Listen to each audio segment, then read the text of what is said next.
Welcome back to the PSN Commander Network with your boy Tone, aka Tech, and I'm back with another video. If I get to already God for God's right now, God's over doors and pay way for you people enjoying G's on my pyramid. Today's video. We got like a new setup right now. As you guys can see here, got some Commander stuff. I don't know if you can see the stuff right here, but it's my cousin's tribute right here. And it's a picture of me, King Ivo, my boy Simple. Shout out to Big Simple 422's me and you. I'll go subscribe to his channel. So I hope you guys enjoyed the new setup. Let's get right to today's video. So we're here to wrap out the Washington Commanders. In today's video, we're going to talk Ron Rivera, man. And this is a report from Jonathan Jones. He's an insider for NFL on CBS. And he Dov Kaiman retweeted this today or reposted this today. And this is the report. So Commanders are expected to move on from head coach Ron Rivera next season, per Jonathan Jones 9 for NFL CBS. From the report, multiple reports tell CBS Sports head managing partner Chris Harris is inclined to keep Ron Rivera through the end of the regular season, but it's widely assumed that he would not be retained as head coach. People around the NFL seems to believe that the Commanders' opening head coach would be the most attractive in the league. NFL executives said everyone's shooting for Washington.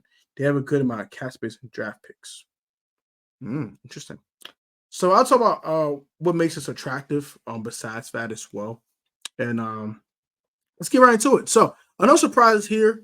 Ron has to go. He has not proven himself as a good head coach in this league, and definitely not in Washington. His tenure as Washington Redskins football team Commanders head coach has not been good. But given he has done a lot of drama, he done a lot of bull crap.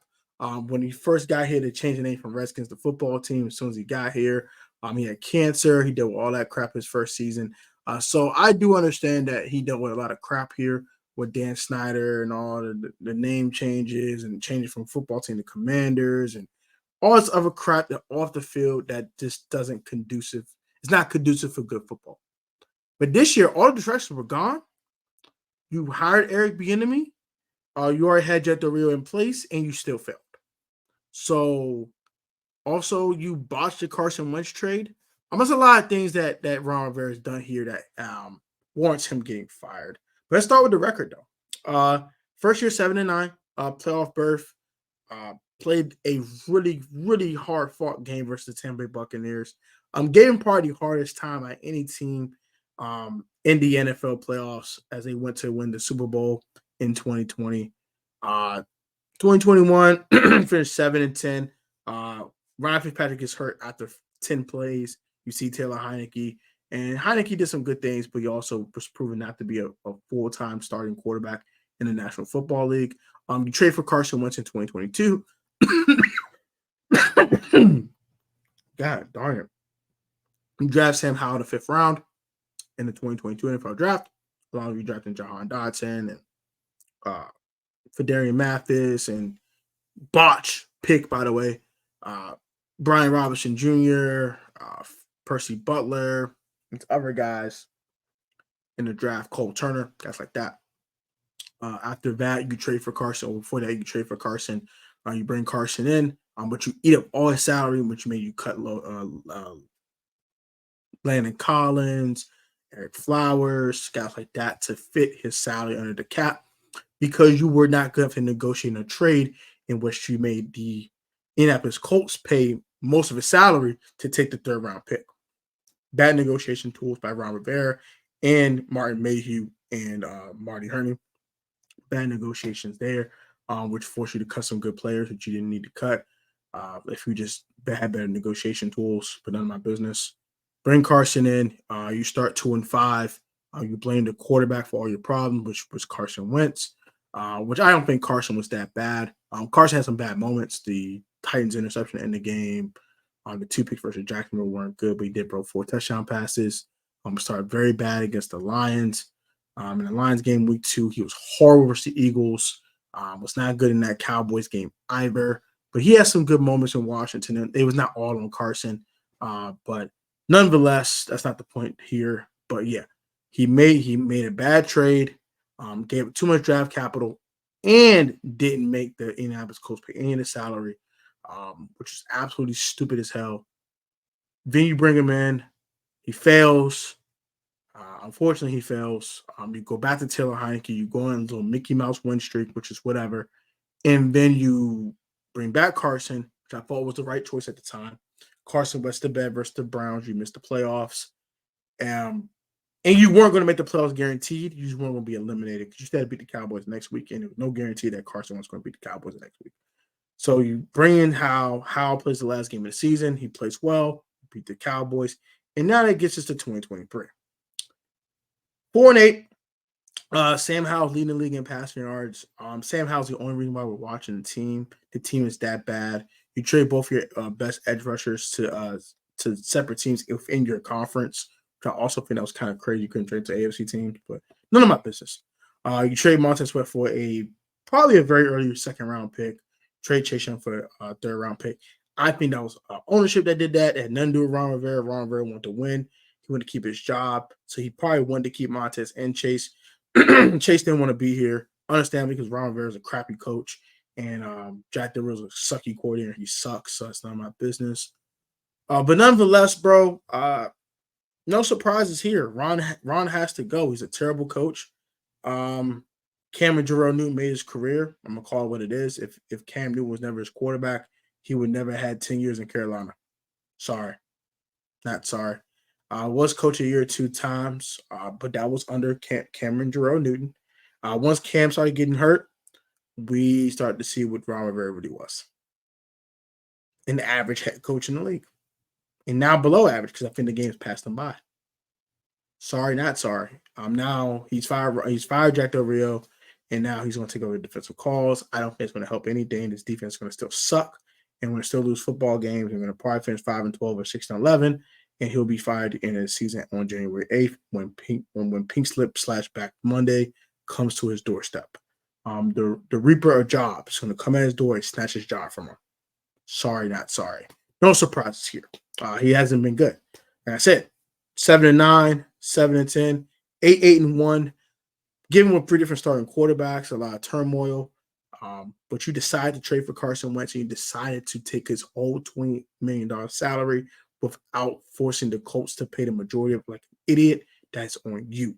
You did that. You decided to take Fedarian Mathis over an offensive lineman. That was stupid. You decided to trade down for Jahan Dotson and not take Chris Olave. That is on you. Also, you decided to draft Percy Butler over DeJuan Jones. That is on you. You made these mistakes. You made these choices. You decided to not trade for Justin Fields, to not trade for Justin Fields, to not trade for Michael Parsons. Instead, stay at 19. You don't take JOK. You decide to draft Jamin Davis. That is on you, Ron and Eugene Rivera, because you got your cabinet of golf buddies to be your posse. You decided to have last say on all roster moves. This is on you, Ron. You did this to yourself. You created your own demise. You took Jamin Davis over JOK. You took Jahan Dotson over Chris Olave. And I love Jahan Dotson. I don't mind Jahan being here. You took him too early. You took him at 47. We had no problems. You decided to take Emmanuel Forbes over Christian Gonzalez. You decide that foolishness because Emmanuel Forbes takes the ball away. I like Emmanuel Forbes at 47, not at 16. And then you decide to double down on the DB position, knowing you got Defoe, knowing you like Jeremy Reeves, you have Cameron Curl. What the heck are we drafting a safety for? Why? What sense does that make? So we can play special teams in the second round, 47 pick overall in the draft? This is what I mean, man. This is what I mean. That's why he has to go. But now, let's get to the good part, right? The second part of this post. I just had it. Crap. I just had it. I literally just had it. Cool. Everyone's shooting for Washington as they have a good amount of cap space and draft picks. So, I think this is a very, very, very attractive job. You have $90 million in cap space. You have a young quarterback that you can build around if you choose to.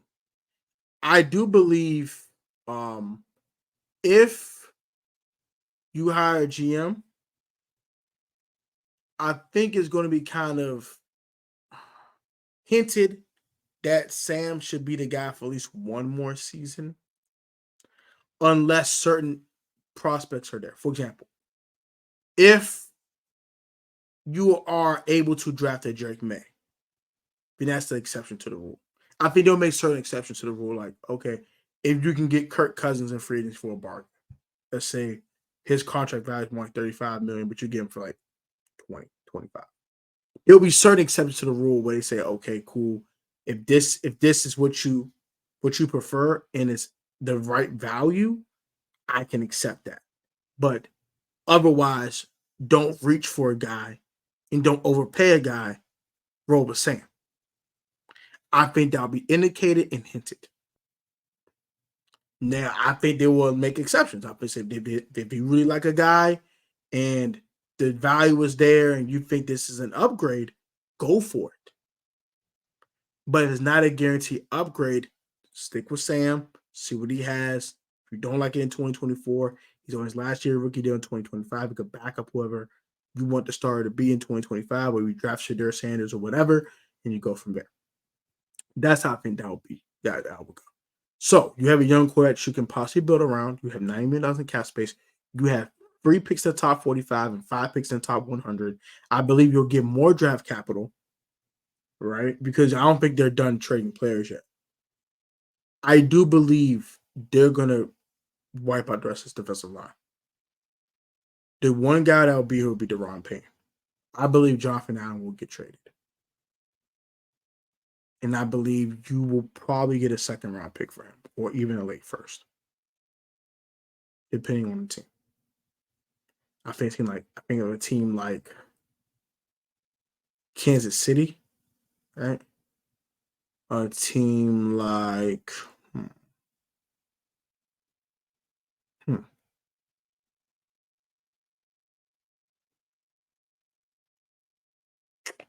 I can't even think of Kansas City. Maybe the Raiders. I think they have too high of a draft pick. I don't think you can get their first round pick off, but you can get their second and third round off of them, right? So I think you have a couple of tradable pieces that you can trade away. I think there's only 2 untouchables on this roster. Only 2. And because of cap reasons. Terry McLaurin, Deron Payne. Because Terry McLaurin's contract extension just kicked in. So if you were to trade him, you eat $29 million in dead money. You can't afford that. And also with Deron Payne's contract, you eat $55 million in dead money. You're killing your cap space. You just don't want to do that. So those 2 guys are untouchable. I do believe you can trade Jonathan Allen if he really doesn't want to be here. I think it's a guy that might move. He's 29 years of age, something like that. So give him a little bit up there in age, so it might get your value while you can, and see what you got in the second round pick for Darian Mathis.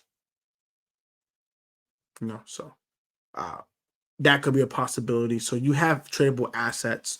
You have cuttable contracts like Charles Leno that can create more cap space, Logan Thomas, things of that nature. So that creates even more cap space for you to bring in guys like T. Higgins of the world, to maybe replace a Curtis Samuel. You can bring in a guy like Mike Gesicki or Gerald Everett, something like that, to help your tight end room. You can bring in guards, centers, stuff like that to help your offensive line out. I think you'll wait for tackle in a draft, right? So you'll do that, and then you have 5 picks in the top 100, and possibly can add to that if you move a guy like Jonathan Allen. You got some re-signable free agents that you might like a Cameron Curl, Curtis Samuel. You might like to keep Antonio Gibson. Some other guys there are some talented football players on this roster that are going to be free agents you might want to retain. Jeremy Reeves, really good special teams player. So there's guys there's a core you can build. Basically what I'm saying. You can build a core. You have a ton of cap space. You can add to that cap space. You have draft capital. You can add to that draft capital and build the roster as you see fit. I feel like I said ownership already wants to work on an extension with Cameron Curl. And I think you'll be able to get him for lower than expected now because he's having a little bit of a not the best contract year in the world, if I will say so myself. A solid year from Cam. It's not a bad year per se, but it's not the year he was looking for if he really wanted to get the big money. So instead of paying Cameron Curl 13, 14 now, you could possibly get Cam Curl for $10.5, $10 million per year. Bargain. Good deal. Kendall Fuller's another guy that you probably want to re-sign as well. So there's some guys that you like that you probably want to re-sign for modest contracts. And then you can go in free agency and pay a couple guys the big bucks that you like. Guys are in their prime of their careers, maybe 24, 25 years of age, and they're coming off their rookie deal. They're having a football player, and you want to sign them, like a T. Higgins or Brian Burns, guys like that. So there's a couple of those guys you can go ahead and pick up in free agency as well to supplement your roster and then go in the draft and really put the building blocks around the team. And you got some young players you like too, like Jahan Dotson. You got to probably hold on to a guy like Emmanuel Forbes because he just his first year of his rookie deal. Quan Martin. You got guys that are young and you can develop as well. So this makes this job a lot more attractive than a lot of people would give it credit for. So this is gonna be an interesting offseason, man. So that's gonna do it for today. I hope you guys enjoyed the video. So this is just a quick report that Ron Rivera will probably not be retained as head coach next year, which we all expect. I expect them to looking for a new GM as well. They're going to clean house. Eric Bieniemy too. All I'm going to go. They're going to go hire a VP for football operations first. Hire a GM. I think they'll hire an assistant GM. Then I think they'll hire the head coach. I'll give you guys fits about that in the next if I argue those fits in the first episode of Fixes Franchise, episode 1. It's part 1, which is fixing the front office. So I talked about VP of football operations. I think Adam Peters is a great candidate for that. Also, a guy like Kyle Smith for the Falcons, formerly head of scouting here in DC for the Washington football team / Redskins at the time. You may bring him back as an assistant GM. If it may be a GM, might bring another 49ers guy in here, or what's that dude? It's a young guy too. I forgot his name off the top of my head, but Rio posted about him. I can't remember his name off the top of my head, but he's from Kansas City too. So that's kind of that. So you may bring those guys in, fill out your cabinet of your GM / football operations guys. Then go ahead and bring your head coaching. I think Ben Johnson's the number 1 candidate around the National Football League. Then Bobby Slowick is number 2, a really close number 2. And then you go from there. So that's going to do it, man. Enjoy the video. Like, comment, subscribe, comment all your thoughts. And what are your thoughts on this new setup? Do you like the new setup? Are you cool with it? Do you want me to put back to the old setup? Do you like it? Do you hate it? Comment your thoughts, man. Until next time, be easy, be safe, stay healthy. Have a great rest of your evening or morning or afternoon when you're watching this. Stay blessed, stay healthy.